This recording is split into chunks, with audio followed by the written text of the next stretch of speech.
Hey Virgo, it's Teresa with One Love, One Light. Welcome to your message. Happy Halloween, trick or treat. We're going to look at your treat. What good is coming towards you? So, Holy Spirit, what do we have for Virgo? What do we have for Virgo? Wow, life force energy. So I'm feeling like you're going to feel inspired, energetic, motivated, and overall like joy in what you're doing, like having joy in what you're experiencing. But let's look at the book. It's number 34, which breaks down to a 7. Let's read what it has to say. It is time for celebration. Revel in the bliss of being alive. This is an incredibly healing card packed with luminous life force energy for optimal health and healing. It reminds you to seek joy and upliftment in everything you do, as much as is possible. Consider the foods you eat, the environments you spend your time in, the people in your life, and even the things you wear. Increase your awareness of their journey, how they came to be in your world, and their energetic resonance. Are they alive and vibrant? You may also be inspired to work with healing energies such as Reiki or with the land, perhaps to grow vegetables. You're encouraged to joyously make your life a piece of Eden. As a result, you will shine with vitality. So I really feel like you're just really coming into this harmonious and beautiful time for yourself. So let's see what else comes out.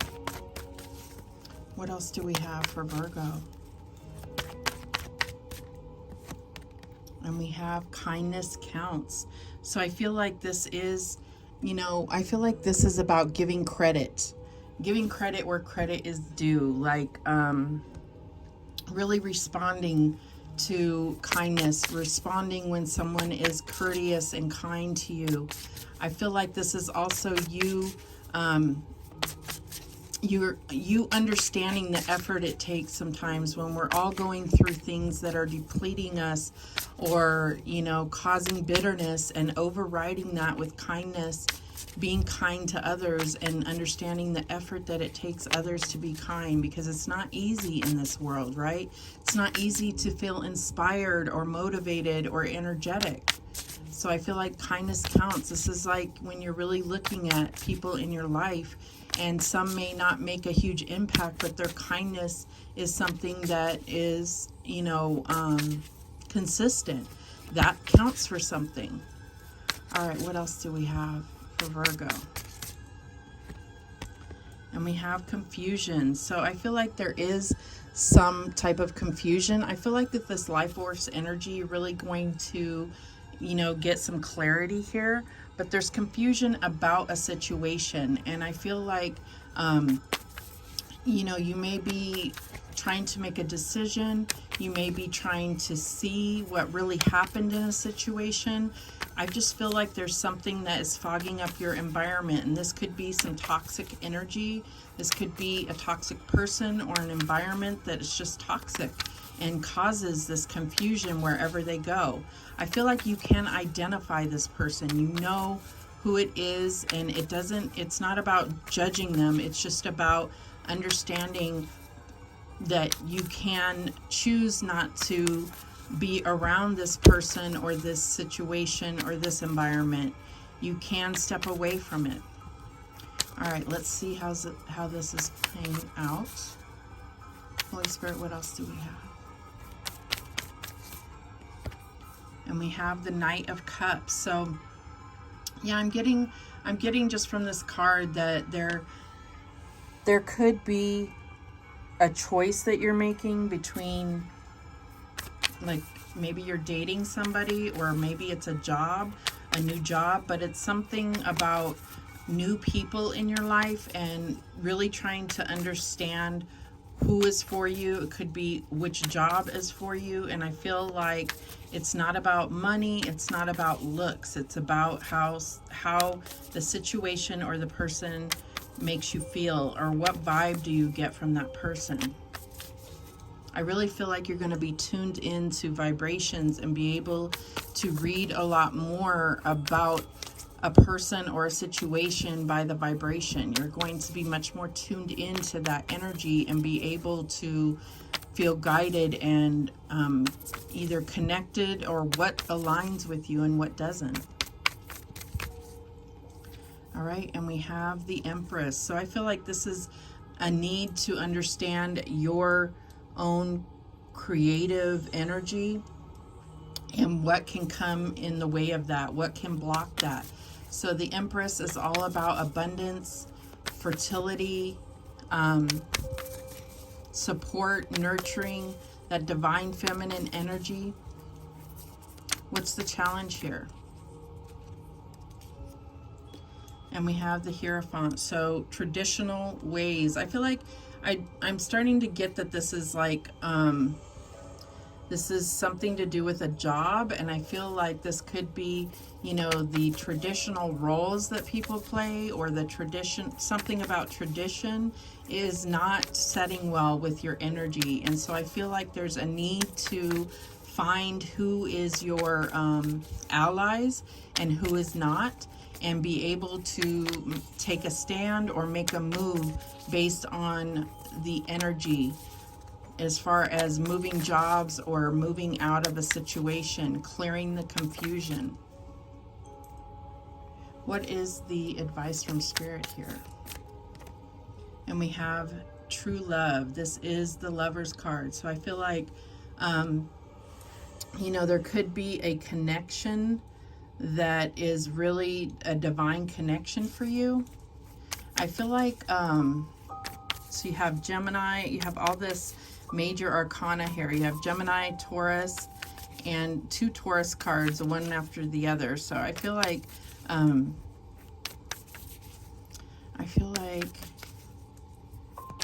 you're making a decision, a major choice right now. Let's see what else. The outcome is strength. Wow, you just have all this major arcana. So this is a very major time for you. So there we have Leo. So I feel like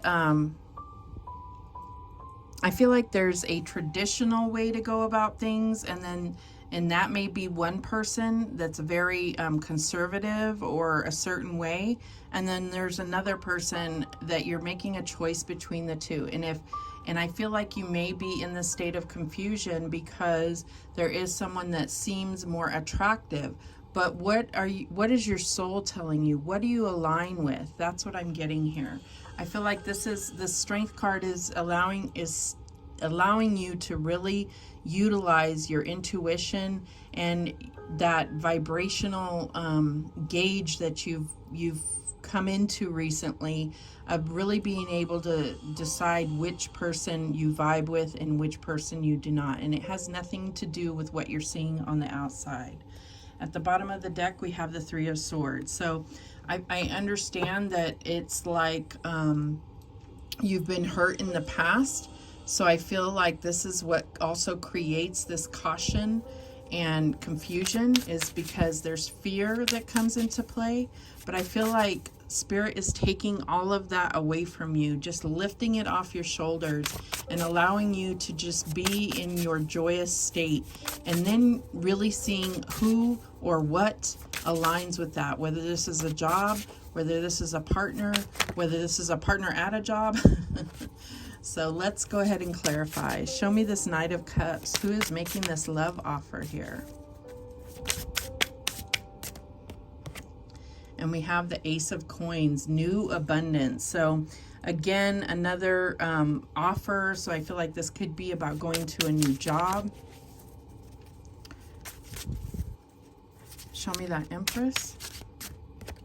And we have the 4 of Cups, arrogant wastefulness. So I feel like, yeah, I feel like someone has a princess attitude here. This could be a boss, this could be you, but this is about also understanding that there are opportunities that God is bringing towards you that you're not seeing because you're focused on these other 3 things or something. You're not even looking at what else is out there, what else God is trying to bring towards you.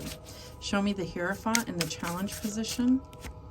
And we have the Lovers again, euphoric choice. That's what I'm getting here. There's definitely a choice here. So I feel like the challenge is tradition. So I feel like anything that is, you know, that old school way, that's going to be your challenge, is adjusting to that or trying to fit into that, because you're not traditional as far as this reading goes. All right, show me this true love, this Lover's card. And we have the Five of Swords, ruthlessly win. That is what your choice is. It's not a, I feel like that's where you need to look at the root of what is confusing you. If you're feeling that the competition, you just want to win out on the competition, but the prize is not necessarily something that really lights you up or brings you joy or fulfillment, then the choice is, there is no choice. There is no competing for something that you don't even want to win, if that makes sense. It's more about the competition. And if you can recognize that you're seeking a validation outside of yourself, then that would eliminate so much of this confusion. Show me the Strength card. And we have the Nine of Wands, withstanding adversity. Yeah, I feel like there is something about something that is just rubbing you the wrong way. And it's like after all this time, there's a need to let go of that and move on. All right, at the bottom of the deck, we have the Two of Coins, setting your priorities. So again, it goes back to what's causing confusion is more or less a need to compete rather than what the prize is about. And so I feel like there is such thing as healthy competition, but if you are hanging your self-worth on this particular contest, then you need to step back from that, because all you're doing is confusing yourself. You can't be motivated by if the prize is not anything that you actually desire. All right, so let's go ahead and get some guidance. What guidance do we have for Virgo? Self-sabotage. Yeah, I feel like that is what happens, is you get in your own way because it becomes more about the competition or about being the best at something. Perfection, this need for perfection or to be the best at everything, and you just can't. You have your strengths and you have your skills and your talents, and someone else has others. So there's not really any way to truly compare yourself to another. All right. We got two that came out here. We have vivid dreams. So you may have had certain things speaking to you through dreams. And then we have karmic partner. So that may be significant to you. I feel like there's a lesson to be learned here. And it's like as soon as you're able to learn that lesson and be able to move on, then you're not going to keep repeating this cycle. Let's get one more. And we have heartbreak, and you got that here too. So I feel like this is where you're starting to understand what role you've played in your own heartbreak, the self-sabotage, the karmic partners, how you've set yourself up for these disappointments time and time again. And I feel like you're going to learn the lesson and be able to finally move on to healthy and beautiful reciprocated relationships. At the bottom of the deck, regrets. Yes, I feel like that's this Nine of Wands. I feel like there's something where it's like, how can I keep going on when I keep doing things that I regret later? So this is about really trusting your intuition to take you out of those same scenarios over and over again. Learning the lesson, that's what I feel like you're getting. All right, those are the messages that came through for you, Virgo. Thank you so much for watching. I do appreciate it. And remember, the universe has your back, and so do I. Take care.